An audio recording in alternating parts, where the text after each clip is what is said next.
Smells like cabbage. Great. It's going great. Smells like cabbage. Smells like cabbage. Tastes like cabbage. I promise it doesn't taste like cabbage. Harris was skeptical. He was like, it's gonna taste like cabbage. Part of it was that I used a pretty old red cabbage. So. Old cabbage cake. I'm really selling it. Hi everyone, I'm Claire Saffitz. Welcome to my home kitchen. Today I am making a Southern classic, a red velvet cake, but I am not adding huge amounts of artificial red food coloring. It's just not my style. So I'm gonna use natural food coloring, walk you through 2 ways that I add a little red color. But overall, red velvet is a chocolate cake, so I'm just gonna call this reddish velvet cake because it's just reddish.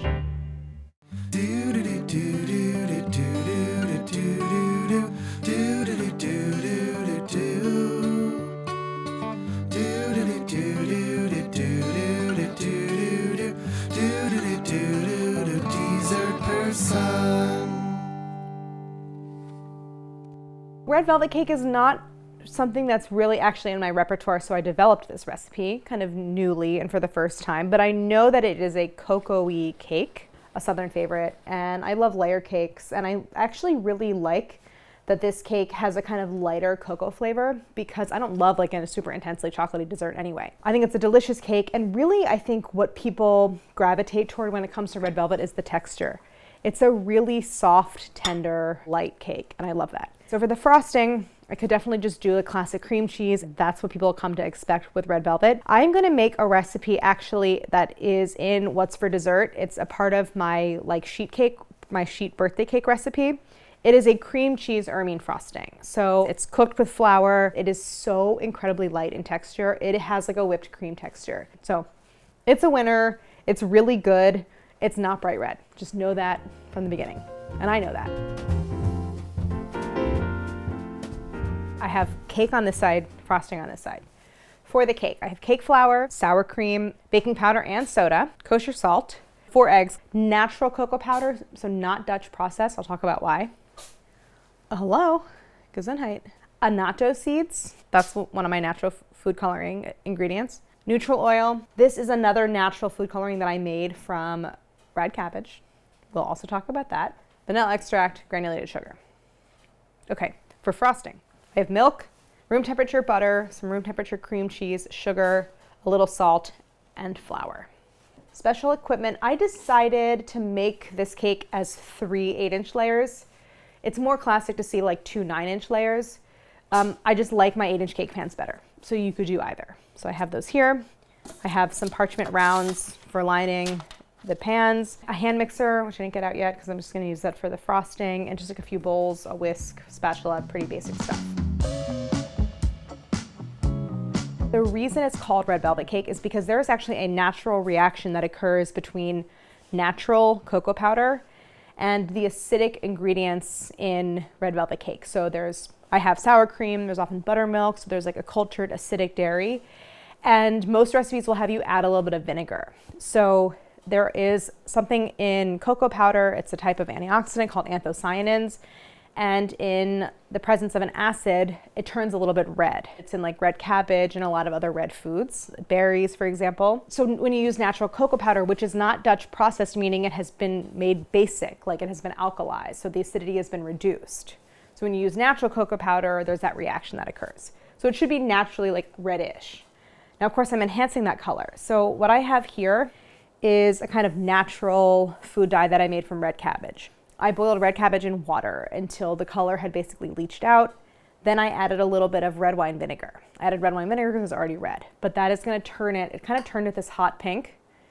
It goes from that kind of purple to more hot pink.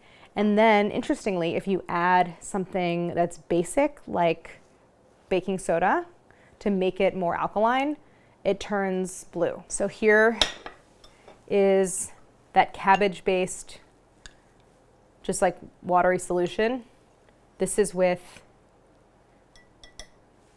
baking soda. And then this one is with vinegar added to make it kind of red. It's really more hot pink. One of my natural food colorings, therefore, is this cabbage mixture. It smells cabbagey, but it does not impart any cabbage taste to the finished cake, so don't worry. So then the other food coloring that I'm adding is something called annatto seeds. This is really common in Caribbean cooking, South American cooking, Filipino cooking. It doesn't have a really strong flavor. It mostly imparts color. So you'll see it made like with rice dishes, it adds that kind of like golden saffron hue. So I'm going to steep this in oil. So the pigment in the red cabbage is water soluble. The pigment here is oil, is fat soluble. So I have a 1/2 cup of annatto seed. This is gonna go into my saucepan. Then I'm gonna add my oil. I have a cup of neutral oil, just like a vegetable oil. So this has to be heated. I'm gonna bring this over to my stove. After just a couple of minutes on medium heat of like sizzling annatto seeds, the oil is done. So I took it off the heat and it turns this like incredible ruby slash kind of also golden red color. So I'm gonna let this cool completely. And by the way, every other ingredient is room temp. So this is gonna just come down to room temp. And in the meantime, I'm gonna start prepping everything else for the cake. I'm gonna do the pans. My oven is already on 350. And actually mixing the batter is really easy because I just use a whisk, no mixer. So like I said, I have 3 8-inch cake pans. You could do this in You could do this in 2 9-inch pans. It's up to you. I just like my 8-inch cake pans better. I have just some room temp butter here, and I'm gonna use my fingers just to coat the pans. And then I have parchment paper that I cut to fit inside. If you don't wanna use parchment, you could just butter and flour the pans really, really well, but parchment is like guaranteed non-stick. So I like it better. So once you have a thin, even layer, that parchment can go down. And I like to really smooth it really well, eliminate all the little air bubbles. And then because it's an oil-based cake, it's really moist. There's a lot of fat in it. You don't really need to butter the parchment because the batter won't stick. So just put like a tiny little bit if you want. And the purpose of the butter underneath the parchment, obviously it's not doing anything to prevent sticking, it's just helping the parchment stick to the pan. So I'm gonna repeat that with the other 2 pans. I'm using cake flour here. It's a really soft flour, so there's just not a lot of protein in it, so it doesn't develop a lot of gluten. It just makes cakes that are like so tender and soft and bouncy. So then I'm gonna add my salt, baking powder, and baking soda. Baking soda is in there because it reacts with the acidic ingredients, with my, a little bit of vinegar in my food dye, with the acidity in my sour cream. Because it's that style of cake where there is that chemical reaction, I can mix it by hand. Like I don't really need to rely on the air that I'm working into like butter and sugar by creaming it. So I am gonna make this cake using a method called reverse creaming. I don't start by taking the butter and the sugar and creaming them, and this is an oil-based cake anyway, so I don't even have any butter to start with. So I'm actually adding my sugar to my dry ingredients. And then I'm gonna add my cocoa. So again, this is natural cocoa powder. I usually use Dutch process because I like how kind of roasted the flavor is, but here you don't want that. You want that like fruity, more acidic cocoa powder. Sometimes you can't tell from the label, but read the ingredients. If it says like cocoa processed with alkali or alkalized anywhere, that's how you know it's Dutch process, and you don't want that. You just want it to say like 100% raw cocoa. So I'm gonna whisk all of this together. I can already tell this bowl is not big enough, but I like to use a glass bowl so you can see, and this is the biggest one that I have. Sometimes cocoa powder, if it's old, can be really lumpy because it kind of compresses, but if that's the case, I would sift it. So now I'm gonna mix my liquid ingredients. I'm gonna strain my achiote oil. The strainer is not that big, so they're not all totally gonna fit. By the way, I'm gonna reserve this saucepan. I'm gonna clean it, but I'm gonna reserve it for the frosting because I will also need it to cook my frosting. That color is incredible. Now, this is really more of an orange red, and this is really more pink. So it's like, I'm not operating under perfect conditions here. It's just, this is the best I can do with the tools that I have, which is to say like not chemicals. So I just don't want to add that to my cake. A note on this whole endeavor to make like a more natural red velvet cake, you can just skip this part. Or you can add red food coloring if you want and just go that way. So I'm not really here to like tell you the best way to do it. I like this like challenge, but if you don't feel like making achiote oil and you don't feel like making this like cabbage based food dye, just skip it. Use water and plain oil and make like a chocolate cake. It'll be amazing. So I'm gonna take these guys, mix them together.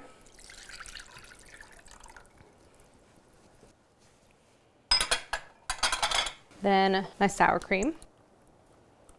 There's something about that reaction between sour cream and baking soda that just gives you like such a light, bouncy cake, so I love that. I'm kind of approximating the moisture content of just using buttermilk. So it's that addition of like the extra liquid, that watery food dye, and the sour cream that's gonna give me that right balance of moisture and fat in the cake. So just whisk all this together. It's gonna turn pastel because now I've added sour cream to my food dye. Okay, that's good enough. That's enough whisking. Now I'm gonna whisk my eggs. When I'm using this method of mixing the cake, I like to pre-mix my eggs because first of all, I'm doing it by hand, so I'm not getting like the power from a stand mixer. And also it's just like the eggs don't necessarily incorporate as evenly as I want them to because of the order that I add them in. So 4 eggs, kind of a lot of eggs for this style of cake, but I just love eggy. I always want a lot of eggs. Keep everything like really moist.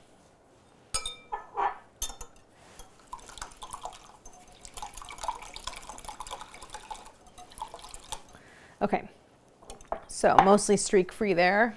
That's what we want. Okay, so actually really easy. We're almost done. Now we have to just combine everything. I know this bowl is too small, but I'm still gonna do it. We'll see what happens. So the first thing I'm gonna do is add about half of my liquid ingredients. And the general wisdom around mixing is you go wet into dry. Now what I wanna do is just mix this until all of the flour particles are coated in the liquid. Okay, so now I'm just adding the rest of the liquid. So what's happening during reverse creaming, the fat, that oil and the fat in the sour cream is coating the flour particles, and that is going to prevent the formation of gluten. So it does produce really tender cakes, and it's really easy because I can do this by hand. If you wanted to do this in the stand mixer, you can do that. Just do what I'm doing and use the paddle attachment and just mix it on like low at this point. So now I have everything really evenly mixed. Now I'm gonna add my eggs. So if I were to have not whisked those eggs in advance, it would just be hard to just get that whisk in the yolk, you know, breaking up the yolks and the whites. All right, we made it in this bowl. We did it. So with reverse creaming, especially if you're doing it by hand, there's almost no risk of over mixing. So I'm not worried about that at this point. I just want to make sure it's really, really evenly mixed. With this method, with this batter, and doing it by hand, you really cannot overmix it, I promise. So now I'm going to divide the batter between my cake pans. I don't remember what the quantity of batter is in each one. So we'll just kind of eyeball it and then we'll make adjustments. Can you pour towards Cal? I cannot, I can't. Oh my God, it's so heavy. Ow, got my hand. Close enough. We'll do 400. Then I'll add more into the others. You forgot vanilla extract. I did forget vanilla extract. I forgot vanilla. That was vanilla was supposed to go on the liquid ingredients. All right, I guess we're going 450. Did you short this one? No, I'm right there. 450, a little over actually. Well, that was 453, so now I have to add 3 grams to each one. So now I have about like 450 grams and change in each pan. My oven is on 350. I have the racks in the upper third and lower third because I'm gonna need to bake on both. So usually bake in the center, but when I have 3 pans, I go top third, bottom third, and then I rotate. So I'm gonna get them over here and they're just gonna bake for like 20 to 25 minutes. They bake pretty fast because they're not very tall. So I'll go 1 on the bottom and these 2 on top. Well, you have a problem because I think they're not. Oh, it's not level. Oh my God, oh my God, oh my God, oh my God, oh my God. It's really, my cake would be so lopsided. Okay, there. Is it level? Yeah. Okay, good. Oh my God. Oh, disaster. Okay. So I'll set the timer for 15 and then I'll rotate. my second timer, which was for 5 minutes, just went off. So 20 minutes total. The cakes are done. They look and smell great. I'm gonna pull them out of the oven and just set them on the stovetop to cool in the pans. Yeah, so they're like super springy to the touch. That's how I know they're done. They're also pulling away a little bit from the sides of the pan. It's very common with that style of cake, that like chocolate-based cake that has those acidic ingredients and then the leavening in it, to get a dome. So we're gonna level them. But first we're gonna put together the frosting while the layers cool. I think people come to expect cream cheese frosting on red velvet cake, which I totally get because it tastes awesome. But actually the more traditional choice is something called Ermine frosting, which is a very old-fashioned style of frosting that is starch thickened. So it's really sounds strange because it starts by cooking together a roux of milk and flour, and then you beat in sugar and butter. So I'm actually doing kind of a hybrid between like a cream cheese frosting and an Ermine frosting by just like mounting in cream cheese in addition to butter. So you get some of that tang, but you also get the benefit of Ermine frosting, which is that it is incredibly light and fluffy and gives you like a whipped cream texture. I will need a hand mixer for beating in the butter. I have a small saucepan because I do need to cook that roux, and I'm gonna make everything in this bowl. So I'm gonna start by adding my milk. This is like 5 tablespoons of all-purpose flour. I'm gonna whisk this in, and I'm whisking off the heat because the first thing I wanna do is make sure that there's no lumps of flour. The only tricky thing about this recipe, even remotely, is that sometimes you get lumps. Even if you do, it's not a big deal. You can just press the mixture like through a sieve and it will take care of it. I have that flour really well incorporated, and I'm gonna cook it just until the mixture thickens from the starches in the flour and I get this kind of like pasty texture. This is gonna take like a couple minutes. So now I wanna take that flour mixture and get it into my bowl. And I really whisked constantly, so there's no lumps, which is great. I'm gonna whip the frosting in this bowl. Get some water in there so it doesn't like get so like glue. Okay, so I do need to let this cool because if you've ever made buttercream or you've just ever worked with butter, you know that if you mix anything hot with butter, it will melt. So I want it to whip, not melt. So I'm going to cover this with some plastic. This mixture will form like a skin on the surface if it cools exposed to the air. So I'm just gonna take this plastic and press it onto the surface of that mixture directly. So I just wanna let this cool for a little bit. That's kind of like most of the work of the frosting. The next steps once it's cool is just first beating it with sugar until the sugar is dissolved and I have this like light mixture, and then beating in my butter and my cream cheese. Everything has cooled. The cake layers are cool. My roux mixture has cooled, and I know that because when I touch the bottom of the bowl, there's no heat coming off of it. Ditto the cake layers. So you're gonna take off that plastic wrap. I'm actually gonna scrape that back into the bowl. So the next thing I'm gonna add is my sugar. This is not an overly sweet frosting. I basically just don't like any really sweet frosting. I'm gonna add my salt, very important in frosting in general. And now I'm gonna beat it with my hand mixer. And the goal here is to aerate the mixture and to dissolve the sugar. Sometimes with Ermine frosting, you see powdered sugar used, which dissolves instantly, but I like the granulated actually because I feel like it helps to fluff it and to make it lighter. And also there's plenty of moisture in that milk and flour mixture that's gonna dissolve the sugar. So I can pretty much tell that the sugar is dissolved. When I take a tiniest little dab and rub it between my fingers, I get no grit. So now I can start beating in my butter. This is like the same way you would make buttercream. We're gonna have the mixer running, kind of medium high. And this is very room temp butter. That's really important. You want everything to be the same temperature. Start by adding one piece at a time. You wanna really thoroughly beat in each piece. So this part takes a little patience. But I'm gonna start with all the butter, and then I'm gonna move on to my cream cheese, and you'll see that like the mixture is gonna become like thicker and super light and fluffy, and it's gonna look like frosting. Last piece of cream cheese, vanilla, a couple teaspoons. Okay, the frosting looks great, but I'm actually really lucky because halfway through I realized I did it wrong. The mistake that I made was I added that sugar to the cooled roux mixture. It's actually the opposite.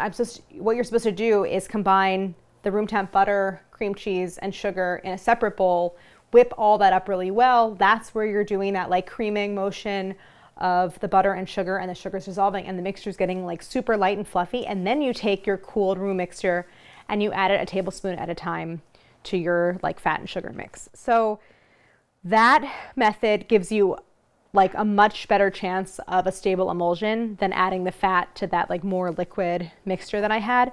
But fortunately it worked out, and I think a big part of it is because I'm using like Philadelphia cream cheese, which has some stabilizer in it, and that helped to bring everything together. And it's smooth and not broken and it looks good, but I messed it up. So fortunately it's okay. I just want to give it a little fold in the bowl and then just give it one more pass with the hand mixer. I'm gonna taste it. Oh my God. You truly don't think it's gonna be that good because it's so weird that it starts with flour, but it's so delicious. And it's, even though the proportion is higher of butter to cream cheese, it is still very cream cheese forward. So good. So the cake layer is cooled completely in the pans, and because I have that parchment under there, I know there won't be any sticking. If I didn't have the parchment, I would have probably unmolded them after like 15 minutes of cooling. So I'm just gonna, well, I guess I gotta cut around the sides just to loosen them, the layers.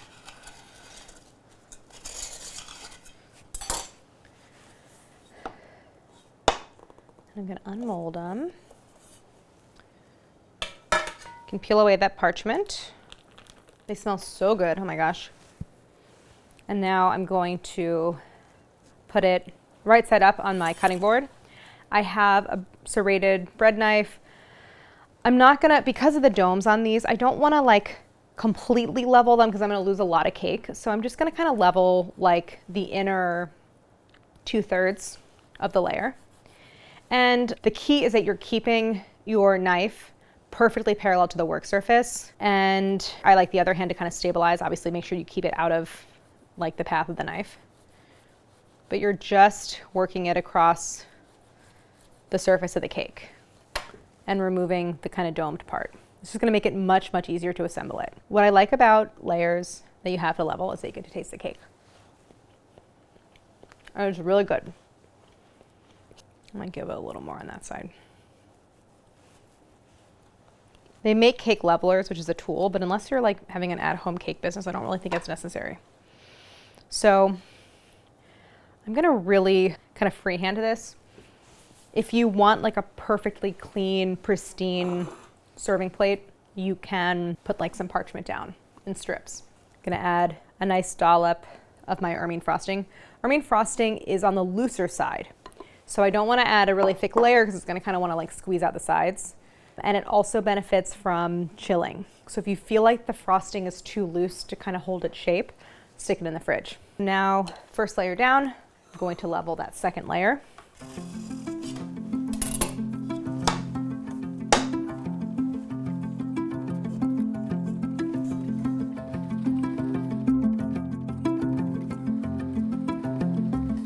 So for this final layer, I'm actually going to place it on top of the cake upside down so that the flat side is on the top, and that'll be a nice surface for frosting. I will have a little bit of a gap because like the layers are going to be like that along the sides, but I'm just going to fill that in with frosting.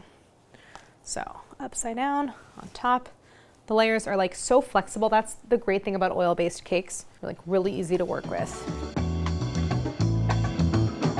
Give it like a spin, just make sure that the layer is like, that one's leaning a little. Just move it over. Looks pretty good.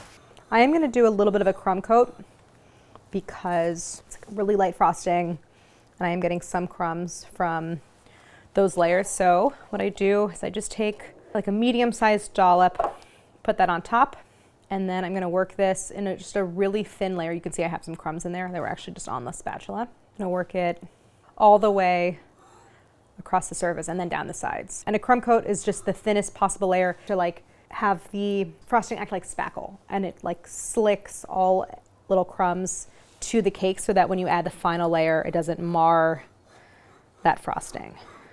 Just smoothing the top. So I have just enough frosting left to do like a medium layer, not too much, not too little, on the final cake. I want to just chill this for like a couple minutes, just enough to get that very outer layer of frosting hardened. And then I'll come back and put the final layer on, and then we'll taste our red velvet cake. Final frosting, I'm going to grab the cake. So I'm going to deposit the rest of the frosting on top. You can always take frosting off if it's too much. But you cannot add. You can add, it's just a little harder. Not necessarily, I like the technique of going with more and then removing. So if you're working in a warm kitchen environment, you're most likely going to need to chill your Ermine frosting a little bit before moving on to this stage, just so it holds its shape. But this is kind of right on the edge, but it's doing just fine. So I like to let it kind of cascade down.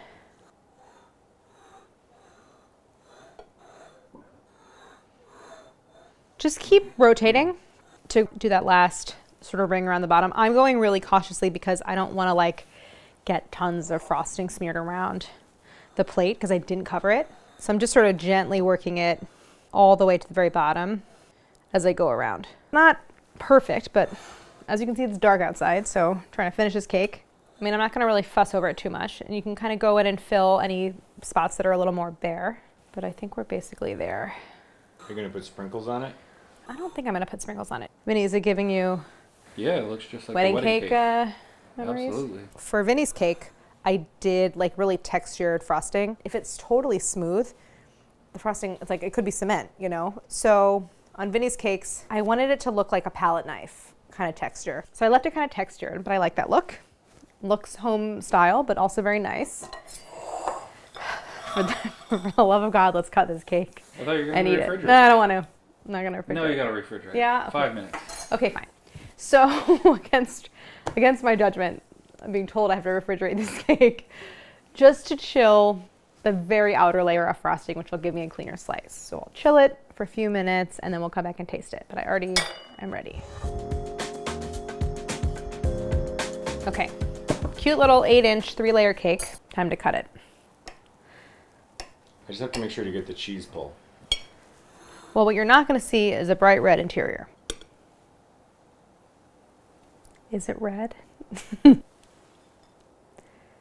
Had the frosting set a little bit longer, it wouldn't have really dragged down into those layers as I cut it, but it still looks so good. Time to taste. Very happy with the proportion of frosting to cake. The cake is like so tender and bouncy. I love oil-based cakes for that reason. I'm gonna taste it. So tender. Not too sweet at all. I love the tang from the cream cheese, but it's so, so light. Then you just have that like not too intense but pronounced cocoa flavor. But again, with red velvet cake, mostly it's about texture. Like super tender, soft cake, light, tangy frosting, incredibly delicious. Please don't put this in like a competition with like other classic red velvet recipes and like see who comes out on top, because it's probably not what most people think of when they think of red velvet, but as my version, I'm really into it and I love it. And try it if you want. You can leave out the food coloring and just make this like delicious cocoa-y cake with this cream cheese Ermine frosting. And it's a huge winner. You can call it a reddish velvet cake if you want, or just call it a great layer cake. So thank you so much for watching, and don't forget to like and subscribe. It doesn't taste like cabbage, by the way.